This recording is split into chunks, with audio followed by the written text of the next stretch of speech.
Hello, it's 8 o'clock. You're watching the UK Tonight. Coming up, a huge sigh of relief on the Labour benches. MPs tonight voting in favour of the government's watered-down welfare bill. Sir Keir Starmer's plans were passed with a majority of 75, but a last-minute climb down following a major U-turn last week left some MPs asking what it was they were actually voting on.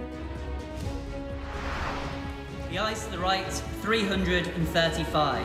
The noes to the left, 260. Well, coming up, we'll take a look at what ministers had to give away to get this bill passed tonight and what it means to the UK's welfare system and indeed Sir Keir Starmer's plans to govern. Also ahead tonight, the arrest of 3 former bosses of the killer nurse Lucy Letby. Letby murdered 7 babies and tried to kill 7 others at the Countess of Chester Hospital. 3 senior staff who no longer work at the hospital were questioned on suspicion of gross negligence manslaughter and released on bail. Plus, a new record high in the number of small boat crossings. More than 20,000 illegal immigrants have crossed the Channel so far this year. We'll have the details for you. And down to Margate, we'll go live to the seaside on what's been officially the hottest day of the year so far. All that to come and much more here on the UK Tonight.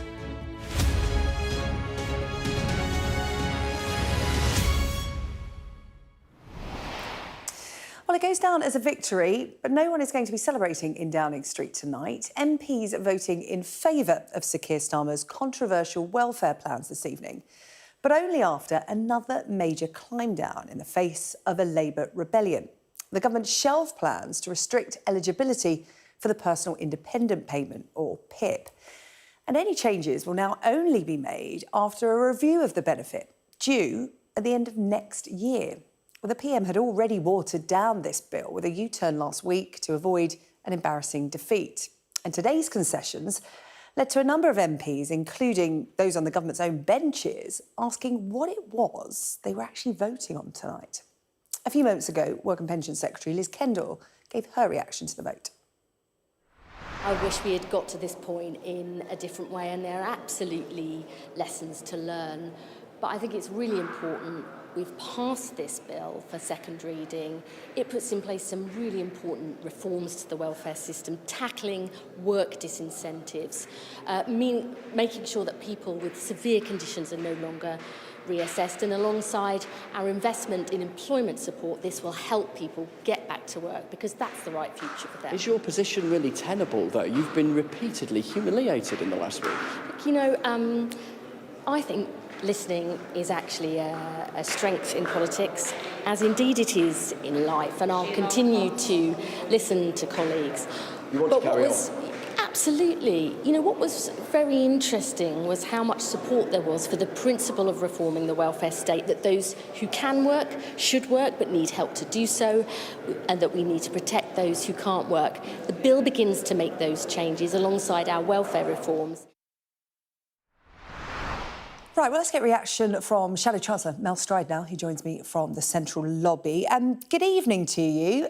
It has been a tumultuous evening, shall we say. What's your view on what happened tonight? Well, I think it's absolutely farcical, but about something that's incredibly serious, which is welfare reform that affects millions of people. The reason we've ended up in this terrible situation is because this government rushed it. They didn't approach welfare reform in any principled way. They did it all at the last minute and botched it in order to try and save some money by pulling a lot of levers, and they've paid the price for that. And I think it's left us now as a country in a more delicate situation, because it seems to me that it's very unlikely this government's going to manage to get a grip on the spiralling welfare bill going forward. And the markets and others will have noticed that when it's come to taking tougher decisions about controlling spending, this government has been found wanting. And I think that could have ramifications for the future, not least in terms of increased taxes in the forthcoming budget in the autumn. Yeah, you know, opposition saying the government's bottled it. In terms of what was voted on tonight, what difference is it actually going to make? Because the government's been talking about welfare reform, this being landmark welfare reform. What have we actually ended up with tonight?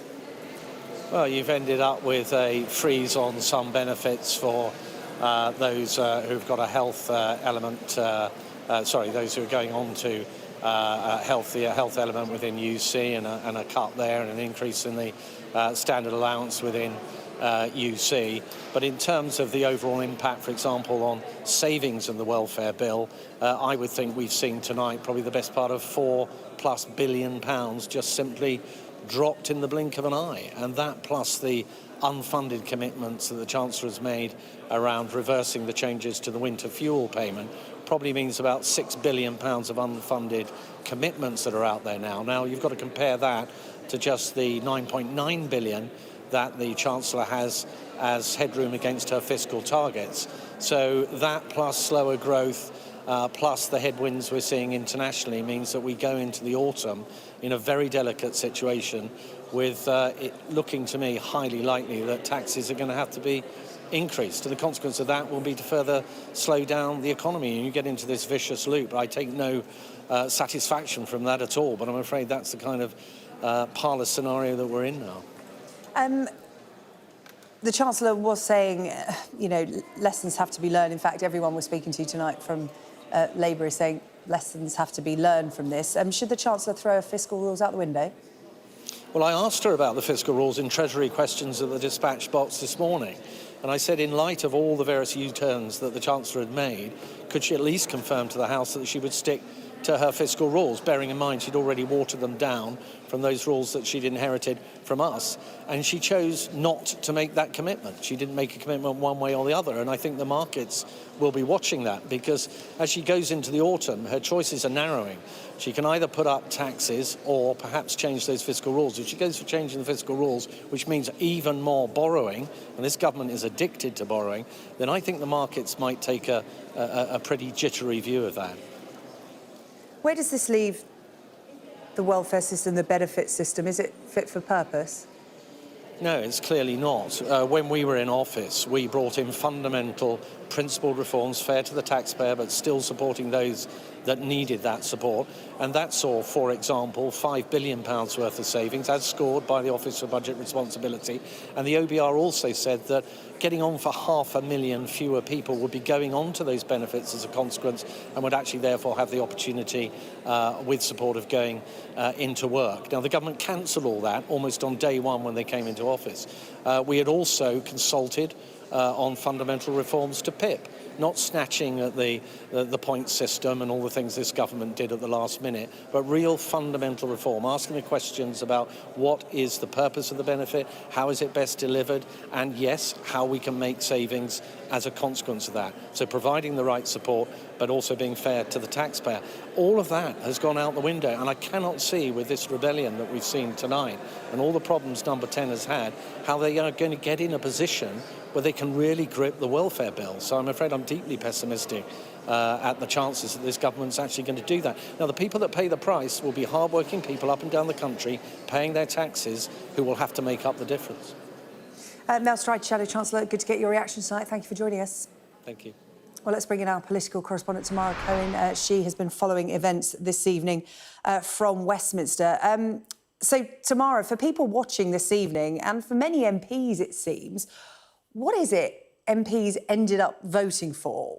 What's gone through? Well, that's a good question, Sarah-Jane. The government had put forward a package of welfare changes which would have seen people on disability benefit PIP and universal credit sickness benefits lose a lot of money. And because of a big rebellion by Labour MPs, they ended up not putting much of that in what MPs voted on tonight because they really were staring down the barrel of defeat, which would have been a huge crisis for Keir Starmer. The government hasn't lost a vote like this, the first vote on a major piece of legislation since 1986. It was a really big deal. In the end, he only managed to get it through by making a number of concessions, including not only that all current claimants of those benefits would keep them, it would only be for future claimants, but on PIP, which was the most controversial element of this, the idea the government put forward that in future people would have to score 4 points on this assessment, which would mean that people who couldn't wash and dress themselves independently might not get the PIP benefit. They basically said all that was being taken out. There will be a review of that benefit and they'll decide what the criteria are at some future point. So the only thing MPs have voted for tonight is for future claimants of some sickness benefits to have those at a lower level, and for some of the employment support that the Secretary of State outlined. So most of the controversial stuff is gone, and it left MPs not only questioning why they had voted for this, but also saying, Labour MPs saying the handling was shambolic, it was inept, they felt not listened to, and quite a lot of them voted against it anyway because they were so angry at the government's handling of this. So the legislation that was put forward in March, which the government said would reform welfare, save £5 billion, be a major plank of its reform agenda, that is now largely ditched, and that leaves a big problem for Rachel Reeves, the Chancellor, as you were just hearing,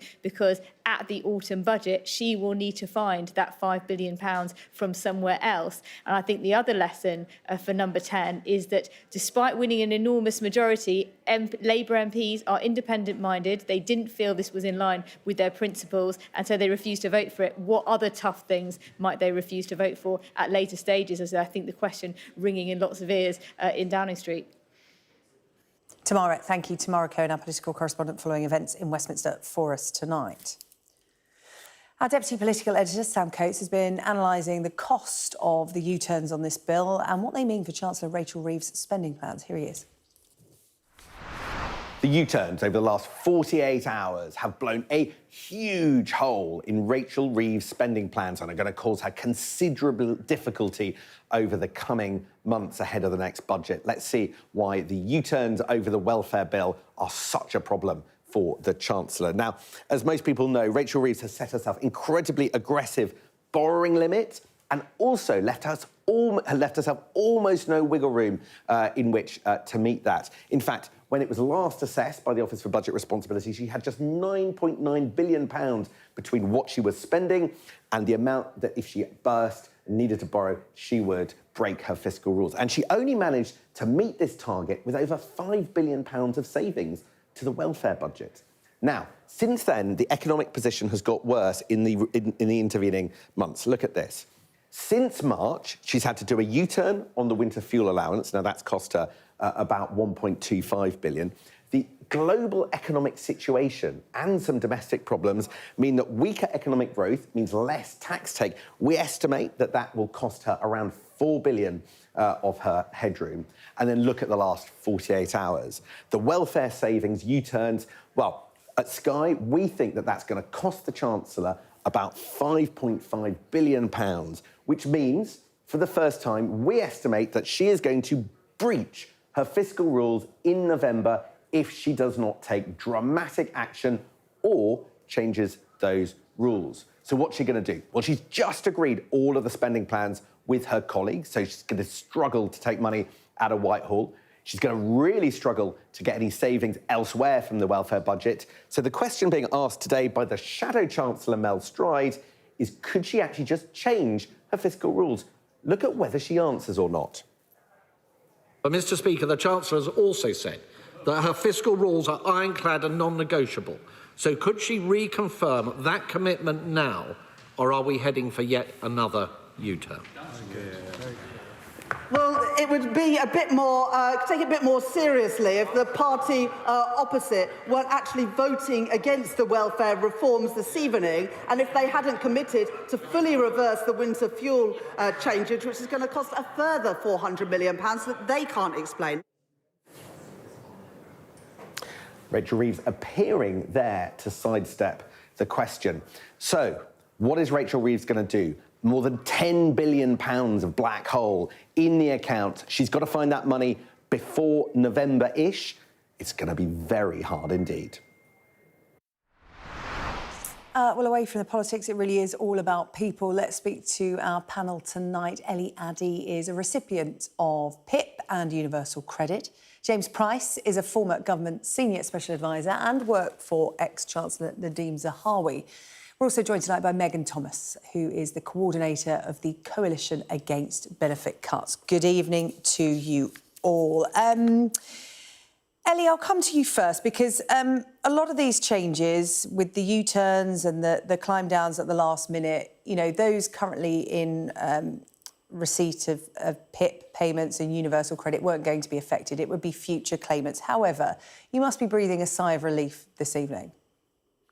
Look, I think the climb down on Clause 5 is really positive. We've been campaigning for months now to try to get the government to listen to the fact that the foundation of this bill, the 4-point rule, is fundamentally unworkable, it's unacceptable, it's cruel, and it is positive that the government have backed down tonight, but it's disgraceful that it's come within about half an hour of the bill being voted on. Many MPs didn't know what they were voting on, but have been reassured by the fact that the 4-point bill has been scrapped. We're really concerned that cuts to UC Health are still going ahead. I am someone who is now dependent on universal credit to survive, as well as PIP, after I became really unwell through long COVIDs.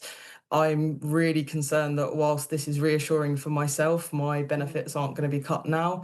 Other people in my position after the Timms review are going to be completely at the mercy of these cuts, and that's unacceptable. We will not throw future generations of young disabled people and pre-disabled people under the bus just because some of us might be reassured by these measures.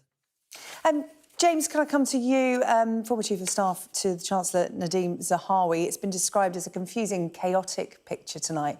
So much happening within the last couple of weeks and within the last couple of hours before that vote went ahead. Some people seeing it as a missed opportunity for what the government billed as landmark reform of the welfare and the benefit system. What do you make of what happened tonight? What have we been left with? I'll try not to be too political about it, but it does seem like a complete shambles. The Labour Party had an awfully long time to work out what it wanted to do. There's been an awful lot of changes that happened with the welfare programme, especially under the introduction of universal credit. There's an awful lot of money on the line, and it's very serious, as we've heard, about people's livelihoods, people's ability to go to work, to survive, and all the rest of it. And so it does show, I think, the lesson is that politics really does matter, and that for all the kind of throwing around games and all the rest of it, that people's lives can be on the line. I think the principle that, to be fair to Liz Kendall, she said in what felt like a defeat, when you interviewed her just then, we want everybody who can work to work. It's a great thing if you can do it. And if you need some help to do that, you should get that help. And if you can't, there's no one in this country who doesn't think that taxpayers shouldn't pay to help look after the most vulnerable people. But I do think it's fair and right that if taxpayers are paying for that, that there should be some level of checking who it is who gets these kinds of supports and how much they should get. I think it's 3,000 people a day being added to incapacity benefits. That doesn't sound right to me at all. It's a huge number, a growing number, and something isn't right there. And one last point is again, it feels like politics, but it's much more serious than that.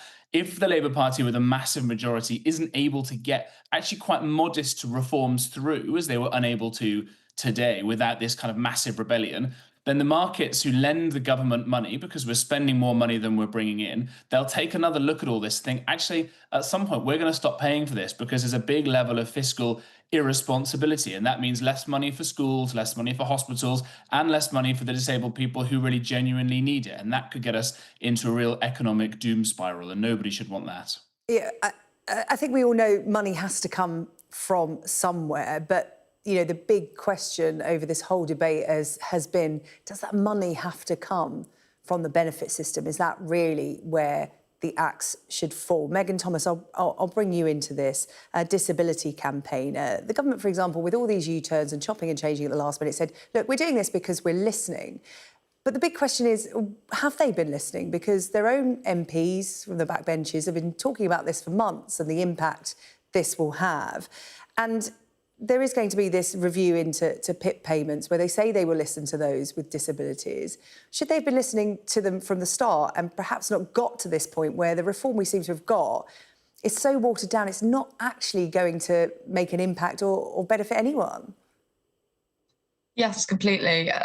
As we think we've seen from the shambles in the comments today, that the importance of ensuring that welfare reform is co-produced with disabled people and disabled people's organisations from the beginning.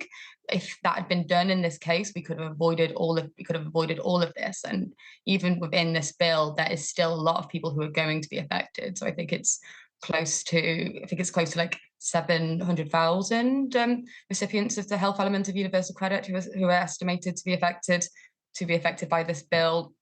And even now, we still don't know, with all of the last minute concessions, we don't know the exact number of people who are going to be impacted. So, for example, they have removed Clause 5, but I don't think they've said anything about Schedule 2, which would mean that in Northern Ireland, the 4-point rule still remains, but not in the rest of but not elsewhere in the UK. And so it just shows that disabled people need to be involved in the beginning.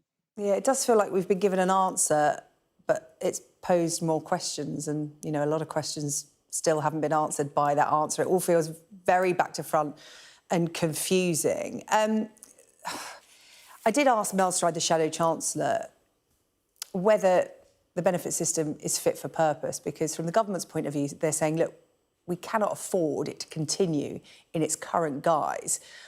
We have to streamline it. We have to make it work harder for people, and we have to save money. And James, perhaps you can give us a bit of an insight into just the sort of weight and the money involved in the benefit system and why it needs reform. The government will say it's not all about saving money, it is about reform and making that money work harder and better for people who need it.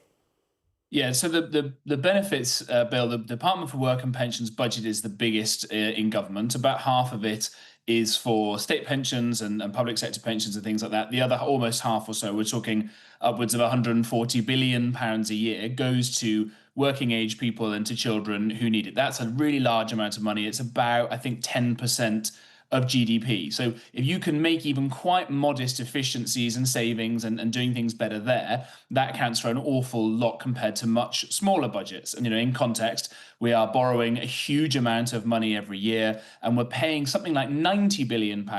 So getting on for what, 2/3 or more of the overall benefits bill just to service our debt interest payments. And we're spending a lot more money on that debt interest payment than we're even spending on things like defence. And you guys report very well about how much more dangerous the world is getting. So to put a bit of context there, and of course, every pound that is spent in this budget that is spent poorly on someone who is maybe messing around with the system or something like that, it reduces the support from taxpayers for the system. And crucially, it's a pound that someone who really needs it isn't able to get. And that's what we want. We want people who need the kind of money to survive and to thrive and to work and to live to get it. But the people who it seems like after coronavirus in particular and the lockdowns who don't need it, and there are stories of people messing around, the government has its own fraud figures on these sorts of things as well. And of course, there are other areas where it was uncovered by a Conservative MP recently that about £12 billion a year, so a great big chunk, way more than the government was even proposing to save on this bill today,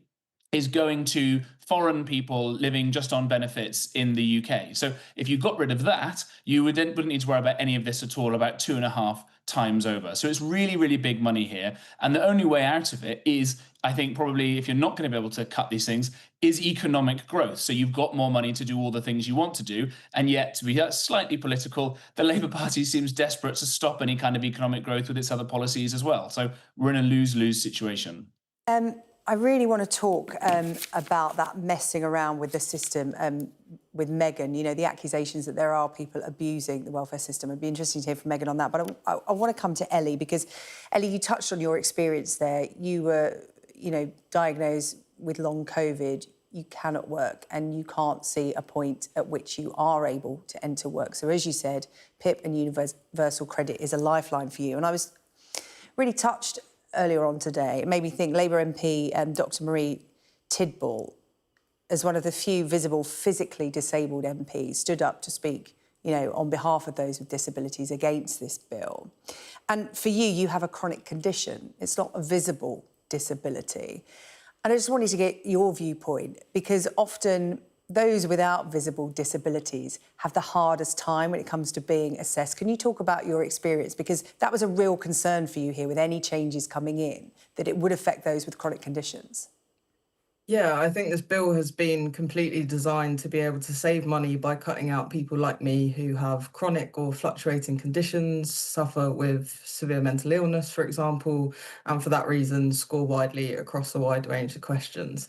The government's kind of killed that conversation now by dropping clause 5, but there's still so many other harmful elements of this bill that we need to challenge.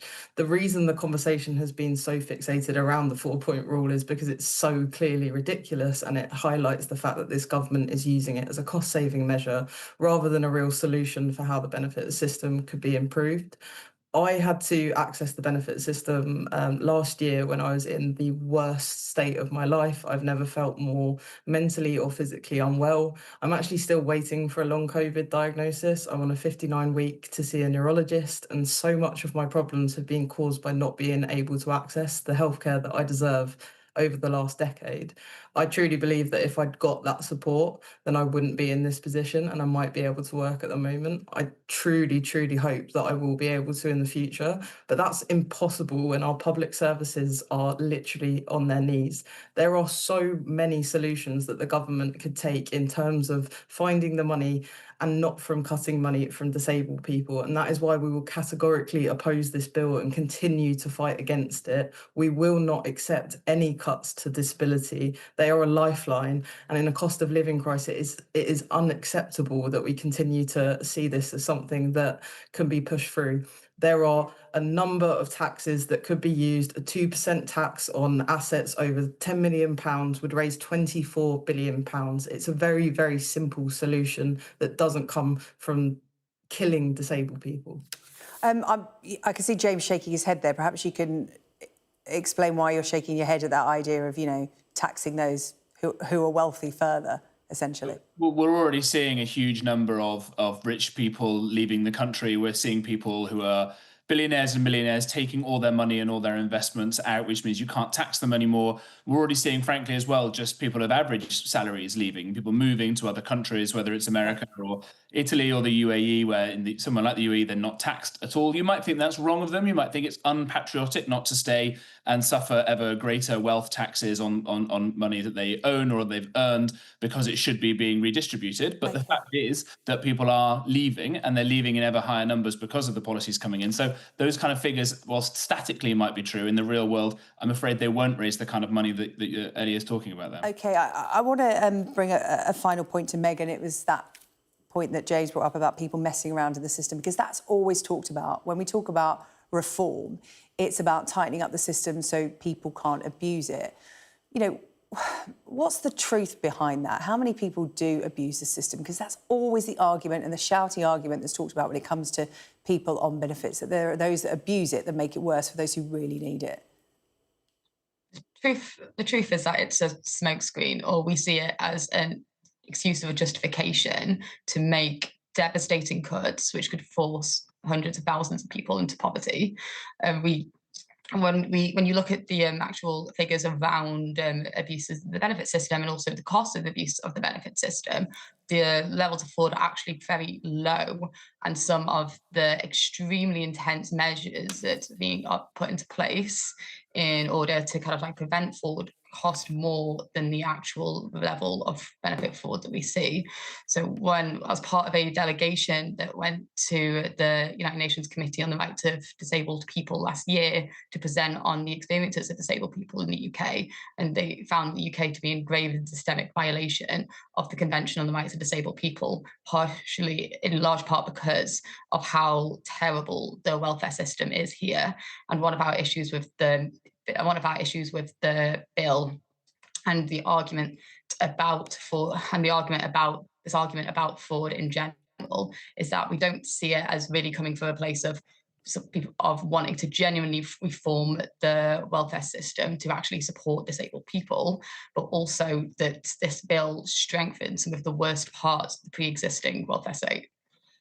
Megan Thomas, really good to talk to you tonight. James Price as well, and Ellie Adie, thank you for your contribution to this discussion about the welfare bill, the controversial welfare bill, which has been voted through by MPs tonight in a very different form to how it started out, not just last week, but at the start of today. Thanks so much. In other news today, 3 managers at the hospital where nurse Lucy Letby worked have been arrested on suspicion of gross negligence manslaughter. This follows an investigation into the Countess of Chester Hospital, where Letby was convicted of murdering 7 babies. Our chief North of England correspondent, Greg Milam, has more. Well, this is an investigation that started in October 2023, just after Lucy Letby had been convicted of those 7 counts of murder, 7 counts of attempted murder. An investigation into corporate manslaughter focused on the senior leadership team here at the Countess of Chester Hospital and the decision-making and whether there have been any criminality in their response to that increase in the number of infant fatalities. Now, earlier this year, that investigation was widened to take in gross negligence manslaughter, focusing on individuals and any actions or inactions they have been guilty of. It's that investigation that has led to these arrests. 3 members of the senior leadership team arrested on Monday, the police say, on suspicion of gross negligence manslaughter. They have all been bailed pending further inquiries, and this investigation does continue. Cheshire Police say it does not impact in any way those convictions of Lucy Letby for what they describe as multiple offences of murder and attempted murder. And we should also remember there is a public inquiry which is due to issue its report in the new year. During the evidence phase of that public inquiry, there was criticism of senior executives here at the hospital for not acting on the concerns of consultants about Lucy Letby and whether babies were being deliberately harmed back in 2015 and 2016. There was also criticism that the police were not called in sooner to carry out an investigation, and as I say, that inquiry will report in the new year. As well as this investigation, the corporate manslaughter, gross negligence manslaughter investigation going on. Cheshire Police are continuing to investigate the deaths and non-fatal collapses of other babies dating back to 2012, both here at Chester and also at Liverpool Women's Hospital, covering the period when Lucy Letby was working as a nurse at those 2 hospitals, that investigation going on as well. All of this separate to Lucy Letby's claim that her case should go back to the Court of Appeal. She's, of course, assembled a team of experts and has a lot of support for her case. The Criminal Cases Review Commission is looking at whether it should go back to the Court of Appeal, but all of that is separate to the developments from Cheshire Police today. More than 20,000 migrants have crossed the English Channel in small boats this year. The government has called the numbers unacceptable and blamed the figures on criminal gangs, saying they have embedded industrial-scale smuggling across Europe. Our correspondent Ashna Hernak has the details. With tempting temperatures comes more terrifying attempts and successful channel crossings at that. These are people we have watched docking in Dover on the 1st of July. Images that are no longer rare, but a reminder of a new record for the first half of the year. 19,982 people have arrived by small boats so far this year, according to the Home Office. But by our estimations, that number has now surpassed 20,000. As soon as the heatwave started at the beginning of the week, there's been a steady climb, with 879 people arriving on Monday alone. Let's take a look, though, at how this compares to other years. Now, in 2022, you'll remember it was a record year with over 40,000 people crossing the Channel in small boats. But look at where we are now, already at this point in 2025, significantly more than 2 years ago. The government then says their solution still stands now. As soon as an illegal immigrant arrives in this country by small boat, they should be immediately removed, either back to their country of origin, if safe, or to some other location outside Europe, like, for example, Rwanda. If we did that, the crossings will almost immediately stop, because why bother crossing if you're going to get removed? Australia did it about 12 years ago, and it worked. But to make that happen, we have to repeal the Human Rights Act. In February, the Home Secretary welcomed a new French law which would allow police to intercept the boats in shallow waters. But from what we've witnessed on the French beaches just a few weeks ago, there's been no change yet. The Home Office says it has invested in intelligence sharing with France and is focused on disrupting and dismantling the criminal gangs at the centre of this crisis. They want to strengthen the security of UK borders. But many more people are expected to cross the Channel this summer as the weather window widens. Still to come on the UK tonight, we hear from a victim of knife crime and speak to the frontline teams working to save lives. Plus, the UK's largest ever knife amnesty has been launched, aimed at trying to cut knife crime by half.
Sky News has been given access inside a hospital in Manchester dealing with victims of knife crime. Our national correspondent Tom Parmenter spoke to one victim and heard from the frontline teams helping to tackle this epidemic. This is his special report. We're on a major trauma ward and we're about to meet a young man who's been stabbed in Greater Manchester. For his own safety, we're not identifying him. And we've changed his voice. Is the pain like still the same or has it gone? So when I try to breathe or full long of air, I get like a sharp pain. His visitor is Favour. She's part of a growing network of support workers called navigators, who go into hospitals to help young people impacted by knife crime. I've never in my life been stabbed, so I don't know how it's meant to even feel.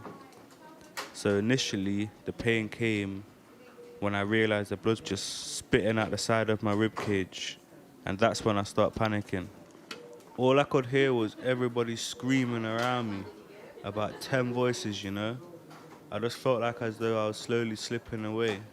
My lungs felt like they were filled with blood, where I couldn't breathe. I thought that each breath that I take, I'm gonna drown in my own blood. I'm so sorry that happened to you. I'd say even for the perpetrators, it is not worth it, man. Because once you decide to carry a knife, trust me, it ends two ways. Either you stab someone or you get stabbed. You should have the right to feel safe and protected wherever you are. So don't blame yourself for what happened. We are going to be there to help you. Favour is here to offer support beyond the physical injuries. She's not here to judge. The police are investigating what's happened. Favour has shown me that you don't have to be alone in a situation like this. You don't have to lock yourself in a room and feel isolated. She's told me that there are people that can walk with you, speak to you, advise you, make you feel comfortable, not vulnerable. He said he does want to keep talking to the navigators once he's discharged from hospital. It does stay with you, not just for a couple of weeks, but it can go on for months, years, because it is something very scarring and traumatic. But receiving support for it, having someone to talk to, being able to be vulnerable with, and that can lead you to find different spaces that are safe for you, can make a huge difference. You're doing really well. It's nearly done. It's nearly done. She works alongside the doctors and nurses who have committed to reducing violence in Greater Manchester, because they've dealt with too many young people who've been attacked with a blade. What happened at the last one that you had to deal with? When he came in, he was really poorly. We gave him like almost 6 litres of blood, and he had to go to theatre quite quickly.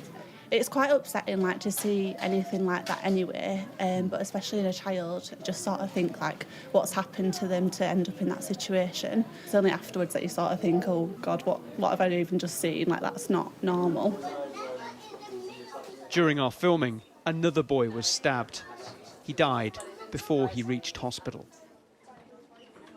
And you're Rocco's mum. Rachel is one of the lead consultants at the Children's Emergency Department. It was while she was helping another young stab victim that she was compelled to extend her role beyond the hospital to this wider mission of violence reduction. When he arrived at the hospital, he was obviously very distressed and stressed and quite angry, not keen on some of the things we needed to do to treat him. But a little bit later on, when things were stable, I asked him if he wanted me to call his mum. And when I asked that question, he really sort of changed from perhaps being perceived as being aggressive and difficult, and he just kind of physically crumpled on the bed and just looked like the vulnerable child that he was. And that was really impactful for me. These cases do still come through the doors, but Rachel told us the number of children arriving with stab wounds is coming down. This is a health problem, so in the same way that we would address an infectious disease, if we can use those methods and principles to look at violence, so not just reacting when it happens, but actually looking at how we can prevent the disease of violence, that in the long term will have a bigger impact. What's different now is the way that people from different backgrounds are working together. So police, health, people working in education, people working in communities, victim support, lots of different experts working together. When somebody has an injury that causes life-threatening bleeding, someone can bleed to death in 5 minutes. That's really quick, isn't it? Part of that strategy sees medics going into schools. Keep that pressure on. We joined 11 and 12-year-olds in Bolton, learning how to save someone who's bleeding. They're engaged because they know this matters. There was like a stabbing quite near where I live, so like it does happen, but it's very crucial to learn like how to stop this bleeding, how to stop deaths.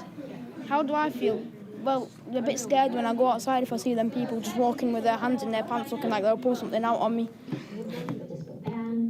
These two both know a boy the same age as them who was recently involved in an incident with a knife.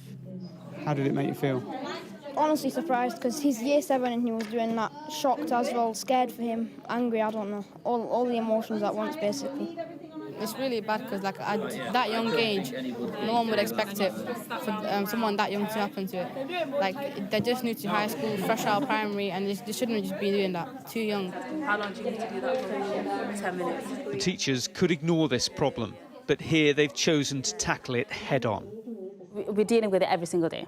Okay, so we have policies and procedures in place to prevent any escalations in our school or within the community, and it is very, very worrying, and it's upsetting that they are having to go through this. But you know, we've got to be realistic, and we've got to put the time into things like this. And if we are shying away from it, we're just saying it's not a problem, but it is a problem within the community. It's a problem within all of the UK. The government has a goal of halving knife crime. That's still very ambitious, but this collaborative working is showing signs of progress amidst an epidemic of violence that has devastated far too many lives. Tom Parmenter, Sky News, Manchester. The UK's largest ever anonymous knife surrender scheme has been launched in an attempt to halve knife crime. Our Midlands correspondent, Siobhan Freeman-Powell, has been speaking to one campaigner about why he's urging people to hand over weapons. Knife crime has long been acknowledged as an epidemic in this country, causing death, disability and destruction to communities. And this is the government's latest attempt to do something about it. All right, so what I'm going to do, I'm going to put it into the chute now. A mobile knife amnesty van driven by campaigner Farron Paul and equipped to take the biggest and scariest weapons. As Farron explains, that the type of weapons being used has drastically changed in recent years. I got stabbed when I was in my teens, you know. The knife I got, it never had serrated edges. It was a normal knife. And if you speak to surgeons nowadays, they'll tell you over the last 10 years, in terms of attending to stab wounds, it's different because of the type of weapons that's being used. So I've clearly seen, not only from experience, but from the work I do as well, that these knives are getting bigger, sharper and more dangerous. The knife amnesty comes ahead of a ban on ninja swords from the 1st of August. As well as this mobile amnesty van, there will also be 37 new amnesty bins across the country. One of them in honour of Ronan Kanda, who was stabbed to death by a ninja sword in 2022. What happened to Ronan shouldn't have happened. Ronan should have come home to me. And if I don't do this, and if I don't speak about it now, then this will continue. And then I have okayed my son's death. And that's why I'm saying I'm not okay with what happened to my son. It's aimed at young people, but they will take weapons off anybody. As figures show, the kind of crimes involving large knives or swords have almost doubled in the past 5 years. And the impact is devastating. Siobhan Freeman-Powell there. It's just come on the UK tonight. The UK records the hottest day of the year so far, with heat health alerts still in place. Plus, Dan Evans joins the record-breaking number of Brits who made it into the second round on day 1 of Wimbledon. But what about Jack Draper and the rest?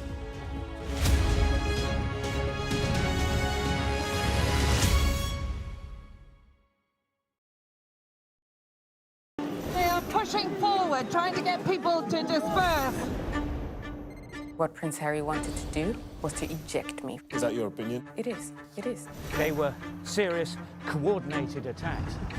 It's an entire generation that will have to contend with the horrifying impacts of this conflict.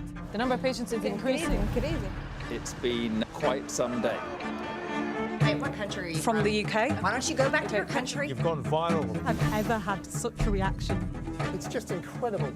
Since the Oval Office meeting, have they reached out to you? If Ukraine asks for help and its allies decide to help, then that's the end of it. Criticism of you, the president, is banned. How is this a fair election? Historic day here today. Beth Rigby from Sky. You said to people, I'm not coming back for more, but you have come back for more. There could be some more painful decisions to come. Thank you. Thank you all. I'm Martha Kellner and I'm Sky's US correspondent based here in Los Angeles. Sky News, the full story first. I'm Martin Brunt, and I'm Sky's crime correspondent. I'm David Blevins, and I'm Sky's senior Ireland correspondent. I've spent 30 years reporting the journey from conflict to peace. Free wherever you get your news. I'm Neville Lazarus, and I'm Sky's reporter based in Delhi. Our app gives you the very best of Sky News wherever you are. Breaking news, videos and analysis. Evidence of the crisis. Podcasts, watching us live. I'm live in Jerusalem. Wherever you get your podcast. All in one place and all at just the touch of a screen. The Sky News app. Get the full story first. In February 2022, Russia invaded Ukraine. Thousands of Russians were drafted.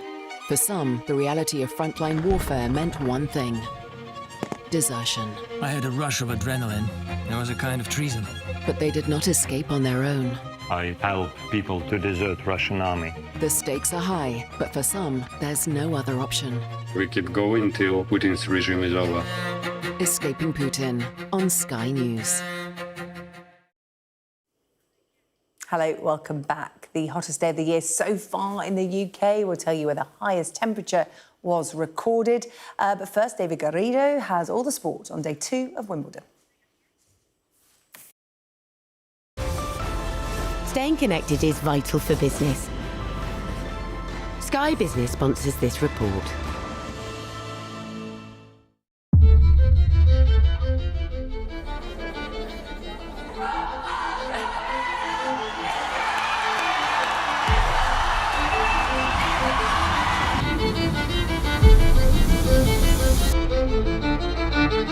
I hope that more and more women start coaching. I think it's getting better already, but I think the balance needs to be better.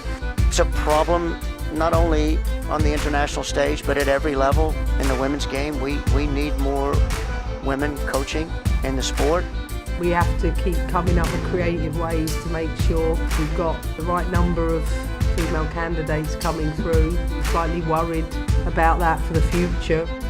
I think it also helps that women see women on the stage, on the pitch and next to the pitch and have examples, because what you see you can be. Historically, coaching roles in women's football have been dominated by men. Over the past 10 years, the game has seen a steady increase of women in coaching positions. But are opportunities for women on the touchline growing at the same rate the rest of the game on the pitches? And why are there not more women in the dugout? In 2009 and 2013, only a quarter of head coaches for nations at the Women's Euros were women. Steadily, this number has increased, but so have the teams in the competition. At the Euros in 2022, 6 out of the 16 managers were women, and ahead of this summer's Euros, that number has only increased by 1. It's improving, but we're moving into the right direction, but we have to put extra effort in that, and that's what many federations do. I know the FA does that. UEFA's working on it, FIFA's working on it. Women, I hope they take opportunities too, but we also give them opportunities and give them an opportunity to educate and become coaches. And I think it really helps when we also women support women.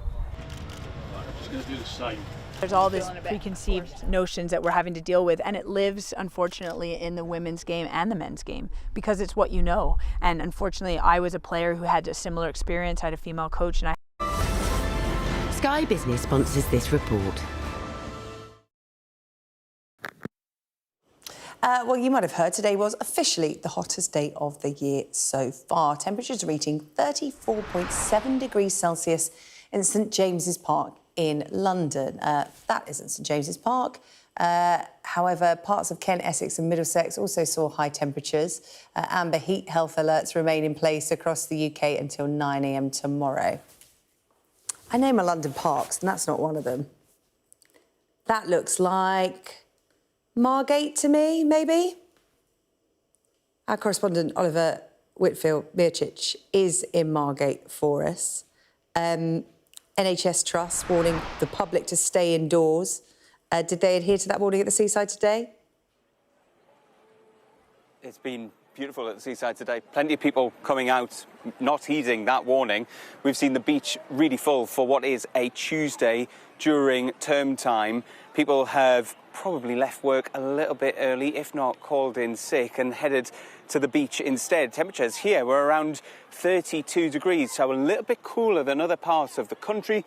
Because we're by the sea, we've had that beautiful breeze. But even now, look, 5 to 9, we've got people who are still out on the beach. And if I go over to this side over here, you can see there's people, actually quite a few people, still in the water. Because most of the people that we've been speaking to, SJ, today, have said actually they've enjoyed being here where it's been a little bit more temperate. And they wish, actually, that weather conditions like this could stay around for a little bit longer. Beautiful, very nice. Beautiful, it's wonderful. Beautiful. Wonderful, Margate. Margate is... No sharks. You don't need to go abroad. It's hot though, isn't it? 36 today. In my car, it's supposed to be getting to 34 today, but in my car, it said 36. So it's hot. Hot for Britain, isn't it? It is hot for Britain. Is it ever too hot? No, I mean, for the children, yes. But like I said, I think it makes us appreciate living here. Like, we take this for granted too much. Have you been putting your sunscreen on? Yeah, a little bit, yeah. You still look quite red, though. Probably not as much as I should.